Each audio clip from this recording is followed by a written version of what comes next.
कहानी की शुरुआत होती है एत्सुरो कुरोसु नाम के एक लड़के से जो अपनी जिंदगी से बिल्कुल तंग आ चुका था। एक रात बिस्तर पर लेटे हुए वो कुछ उल्टी पुल्टी हरकतें कर रहा था कि इसी चक्कर में दीवार में छेद हो गया और वो खुद जमीन पर जा गिरा। तभी उसकी नजर छेद से आ रही रोशनी पर गई। जब उसने खड़े होकर दीवार के पार देखने की कोशिश की तो उसे एक बेहद खूबसूरत लड़की दिखाई दी। इस लड़की का नाम रियो था और वो खाना खा रही थी। अब एत्सुरो अक्सर उस छेद में से लड़की को देखने लगा। एक दिन एत्सुरो रियो को देख रहा था पर उसे ढंग से कुछ दिखाई नहीं दे रहा था, इसीलिए वो रियो के दरवाजे पर जाकर वहां से अंदर झांकने लगा। तभी अचानक बाहर से एक लड़की ने उसे देख लिया तो एत्सुरो घबरा कर काम करने का नाटक करने लगा। खैर वो लड़की अपने भाई के लिए नीचे वाले फ्लोर पर खाना छोड़कर चली गई। अब एत्सुरो तो बेरोजगार था और उसे भूख भी बहुत लगी थी, इसीलिए वो नीचे जाकर खाना चुराने लगा। पर तभी ऊपर से रियो ने उसे देख लिया और उन दोनों में बातें शुरू हो गई। फिर रियो ने एत्सुरो को अपने साथ खाने के लिए बुलाया। एत्सुरो उसके कमरे में घुसा तो उसकी नजर उसी छेद पर पड़ी जो रियो के किताबों के टेबल के ऊपर था।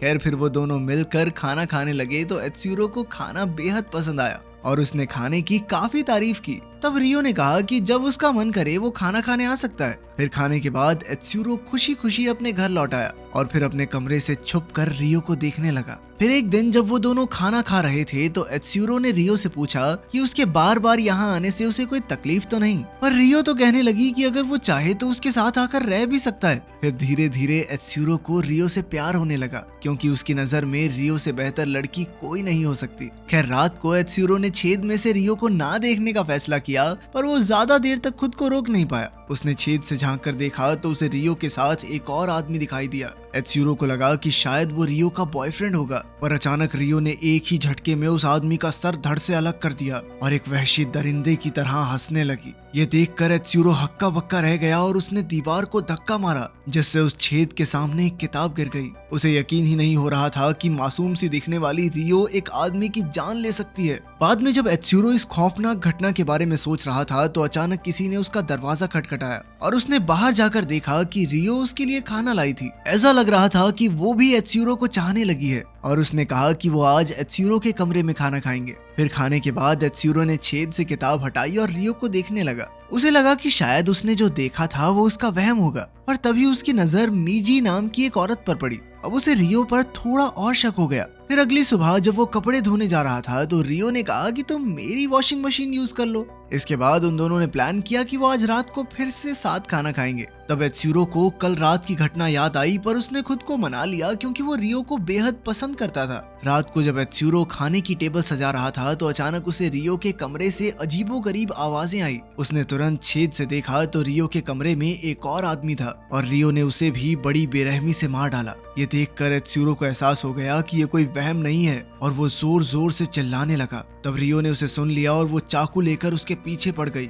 एत्सुरो जान बचाकर बिल्डिंग की छत पर भाग गया पर रियो उसके पीछे वहां भी आ गई। रियो ने उससे पूछा कि एत्सुरो को उसका सच कैसे पता चला। तब एत्सुरो ने उसे छेद के बारे में बता दिया। साथ ही उसने घबराते हुए अपने प्यार का इजहार भी कर दिया कि तुम क्यों करती हो ये सब, मैं बहुत प्यार करता हूँ तुमसे, लेकिन तुम लोगों को मारती हो रियो। रियो ने उसकी गर्दन पर चाकू रखकर उसकी आखिरी इच्छा पूछी तो एत्सुरो ने कहा कि वो रियो को अपनी गर्लफ्रेंड बनाना चाहता है। ये सुनकर रियो ने उसके चेहरे से खून चाट कर उसे चूम लिया। साथ ही वो उसकी गर्लफ्रेंड बनने को तैयार हो गई। जिसके बाद एत्सुरो ने एक डिपार्टमेंटल स्टोर में नौकरी ढूंढ ली। वहाँ ब्लेड से बक्से खोलते हुए उसे याद आया कि मेरी गर्लफ्रेंड तो इससे थोड़े बड़े ब्लेड से बंदे ही खोल देती है, और ये सोच सोच कर वो बहुत घबरा रहा था। खैर अगली सुबह रियो एत्सुरो को अपने कॉलेज ले गई और उसने अपने दोस्तों को बताया कि एत्सुरो उसका बॉयफ्रेंड है। ये सुनकर तो एत्सुरो के पेट में तितलियां उड़ने लगी। अब एत्सुरो ने भी इसी कॉलेज में एडमिशन लेने का सोचा ताकि वो रियो को बाकी लड़कों से बचा सके। पर फिर रियो ने उसे याद दिलाया कि तू मुझे बंदों से क्यों बचाएगा, मैं खुद एक बंदा मारती हूँ रोज रात को, सीरियल किलर हूँ मैं। तब एत्सुरो ने उससे पूछा कि वो ये काम कब तक करेगी, पर रियो ने इसका कोई जवाब नहीं दिया। फिर कुछ दिन बाद एत्सुरो के साथ चलते हुए रियो ने एक रेनकोट पहना और अचानक लोगों को मौत के घाट उतारना शुरू कर दिया। जब उसे अंदर से लगता था कि इस इंसान को मर जाना चाहिए तो वो खुद ही उसे मारने निकल पड़ती। उसकी इस आदत से परेशान होकर एत्सुरो ने उससे पूछा कि आखिर वो लोगों की जान क्यों लेती है, क्या उसने जिनको भी मारा उनसे उसकी कोई निजी दुश्मनी थी। तो रियो ने कहा कि उसने सभी बुरे इंसानों की लिस्ट बना रखी है और वो उन्हें एक एक करके मार रही है। ये सुनकर एत्सुरो ने सोचा कि मेरी बंदी तो बहुत अच्छी है, मैं तो इसको नाजायज ही बुरा समझ रहा था, ये तो सिर्फ बुरे लोगों को मारती है। आखिरकार वो रियो के प्यार में इतना डूब चुका था कि उसे रियो में कोई कमी नजर ही नहीं आ रही थी। खैर अगले दिन जब एत्सुरो ने अखबार पढ़ा तो उसे काफी हैरानी हुई, क्योंकि उसमें रियो की हुई हत्याओं की कोई खबर ही नहीं थी। फिर काम के बाद जब वो घर लौटा तो उसकी मुलाकात कावासाकी नाम के एक लड़के से हुई। कावासाकी वही लड़का था जिसका खाना एत्सुरो चुराया करता था। फिर एक दिन स्टोर में एत्सुरो की मुलाकात कावासाकी की बहन हारुको से हुई। तब एत्सुरो ने उससे सामान का कोई पैसा नहीं लिया, क्योंकि पहले उसने एत्सुरो की मदद की थी। आखिरकार जब एत्सुरो घर लौटा तो उसने छेद से देखा कि रियो ने उसके लिए एक मैसेज छोड़ा था। उसने एत्सुरो को 10 बजे मिलने को कहा। अब एत्सुरो नहा धोकर 10 बजे तक इंतजार करता रहा कि अचानक उसे रियो के कमरे से आवाज सुनाई दी। उसने तुरंत छेद में झांका तो उसने देखा कि कावासाकी के हाथ पैर बंधे हुए थे और रियो उसका कत्ल करने ही वाली थी। एत्सुरो ने चिल्लाकर उसे रुकने को कहा, पर रियो ने कहा कि वो चुपचाप सब देखता रहे। फिर उसने एक ही झटके में कावासाकी को मार डाला। कुछ ही पलों में वहाँ मीजी नाम की वो औरत अपने क्रू के साथ आई और उसने सारा कमरा एकदम साफ कर दिया ताकि कत्ल का कोई सुराग न रहे। पर तभी एत्सुरो रियो के कमरे में आ गया और उसने मीजी से पूछा कि वो ये सब क्यों कर रही है। तब मीजी ने कहा कि मेरी तरह दुनिया भर में कई लोगों को लाशों की जरूरत होती है। फिर उसने एत्सुरो को अपने इयररिंग्स दिखाए जो इंसानी उंगली से बने थे। तब एत्सुरो ने पूछा कि उन्होंने कावासाकी जैसे भले आदमी को क्यों चुना। ये सुनकर मीजी एत्सुरो को कावासाकी के कमरे में ले गई, जहाँ चारों ओर खून बिखरा हुआ था। असल में कावासाकी यहाँ बिल्लियों को बुरी तरह काट कर मार डालता था। फिर मीजी ने एत्सुरो को भी चेतावनी दी कि रियो तुम्हें भी इसी तरह मार डालेगी। ये सुनकर एत्सुरो बुरी तरह डर गया और अपने कमरे में भाग गया। अगली सुबह रियो ने एत्सुरो का दरवाजा खटखटाया, पर एत्सुरो ने दरवाजा नहीं खोला, इसलिए रियो बालकनी से अंदर आ पहुंची। वो एत्सुरो को गले लगाना चाहती थी, पर एत्सुरो उससे अच्छे से पेश नहीं आ रहा था, इसीलिए वो चली गई। फिर अगले दिन एत्सुरो की मुलाकात हारुको से हुई तो एत्सुरो ने उसके भाई के बारे में पूछा। तभी अचानक रियो भी बालकनी में आ गई और उसने हारुको को अपने कमरे में बुलाकर अपने भाई का इंतजार करने को कहा, मगर एत्सुरो ने जैसे तैसे हारुको को रियो के पास जाने से मना कर दिया। हारुको के जाने के बाद एत्सुरो ने रियो से पूछा कि क्या वो हारुको को भी मार डालेगी, तो रियो ने कहा नहीं। फिर अगले दिन हारुको ने एत्सुरो को मैसेज करके कॉफी शॉप में मिलने के लिए बुलाया, क्योंकि वो अपने भाई के बारे में कोई बात करना चाहती थी। लेकिन तभी एक काली वैन वहां आ गई और कुछ लोग एत्सुरो को जबरदस्ती उठाकर ले गए। उस वैन में मीजी थी तो एत्सुरो ने उसे बताया कि हारुको अपने भाई को ढूंढ रही है।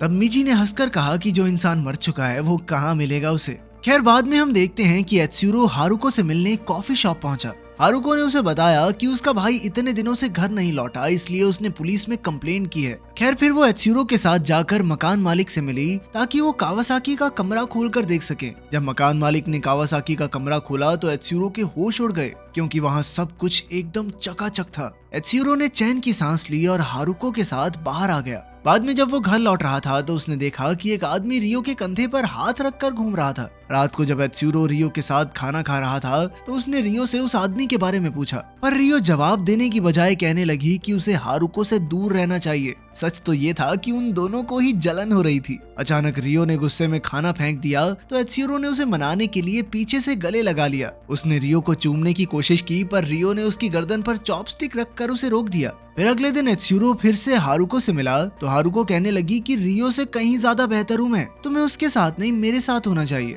उसने ये भी कहा कि रियो एत्सुरो के लिए खुद को कभी नहीं बदलेगी। आखिरकार जाने से पहले हारुको ने कहा कि वो कल यहीं उसके जवाब का इंतजार करेगी। फिर जब एत्सुरो घर जा रहा था तो अचानक कुछ गैंगस्टर्स ने उसे अगवा कर लिया और वो उसे अपने अड्डे पर ले आए। फिर उनके गैंग लीडर ने एत्सुरो को हुक्म दिया कि वो रियो को और कत्ल करने के लिए मनाए, पर एत्सुरो ने इसके लिए साफ इनकार कर दिया तो गुंडों ने उसकी जमकर धुलाई की और आखिरकार उसे रिहा कर दिया। फिर जब वो घर पहुंचा तो एत्सुरो और रियो के बीच लड़ाई हो गई। एत्सुरो ने रियो से कहा कि तुम लोगों का खून करना बंद कर दो, पर रियो नहीं मानी और इसी वजह से उनका ब्रेकअप हो गया। ब्रेकअप के बाद भी एत्सुरो रियो को छेद से देखता रहा और वो अब भी लोगों की जान ले रही थी, मगर अब वो उन्हें मारने के बाद हंसने की बजाय रोने लगी थी। तब एत्सुरो को एहसास हुआ कि रियो ये सब उन गैंगस्टर्स के दबाव में आकर कर रही है ताकि वो एत्सुरो को कोई नुकसान न पहुंचाए। तब एत्सुरो गुस्से से भर गया और दौड़ते हुए गैंगस्टर्स के अड्डे पर पहुंचा। उसने गैंग लीडर से कहा कि वो रियो को धमकाकर उससे कत्ल करवाना बंद करे। फिर उसने एक चाकू लेकर गुंडों पर हमला कर दिया, मगर उसे लड़ाई का कोई अनुभव नहीं था, इसीलिए गुंडों ने उसे मार मार कर कीमा बना दिया। आखिरकार लीडर उसे जान से मारने ही वाला था कि अचानक एक गैस ग्रेनेड अंदर आ गया, जिससे चारों ओर धुआं ही धुआं हो गया। तभी एक रेन कोट और मास्क पहने रियो वहां आई। अब एत्सुरो की जान बचाने के लिए उसे सभी गुंडों को मारना होगा, इसलिए उसने बिना समय गवाए एक एक को मौत के घाट उतार दिया। इसके बाद उसने एत्सुरो को उठाकर एक सोफे पर बैठाया तब एत्सुरो ने उससे पूछा कि सभी गुंडों को मारने के बाद वो हमेशा की तरह हंसी क्यों नहीं। इस पर रियो ने जवाब दिया कि अब उसे इस काम में मजा नहीं आता। ये सुनकर एत्सुरो खुश हो गया और उसने रियो को चूम लिया। उसे लगा कि अब से रियो किसी की जान नहीं लेगी, मगर कुछ ही पलों में रियो ने उसके पेट में भी चाकू घोंप दिया। उसने हंसते हुए कहा कि वो हमेशा से अपने प्यार को मरते हुए देखना चाहती थी। आखिरकार उसने एत्सुरो को आई लव यू कहा तो एत्सुरो भी उसे आई लव यू टू कहकर जमीन पर गिर गया। इसके बाद रियो मीजी से मिली और उसे बताया कि वो शहर छोड़कर जा रही है। उसने कहा कि अब एत्सुरो कभी छेद से झांक कर नहीं देखेगा। तभी अचानक जख्मी एत्सुरो बैसाखी के सहारे चलता हुआ वहां पहुंचा। तब ये खुलासा होता है कि रियो ने उसे मारा नहीं था, बस बेहोश किया था। आखिरकार एत्सुरो और रियो अपने नए सफर पर निकल गए और रियो ने उससे वादा किया कि वो आज के बाद किसी की जान नहीं लेगी। तो क्या आपको लगता है कि रियो सच में सुधर गई है? कमेंट्स में जरूर बताना। मिलते हैं अगली वीडियो में।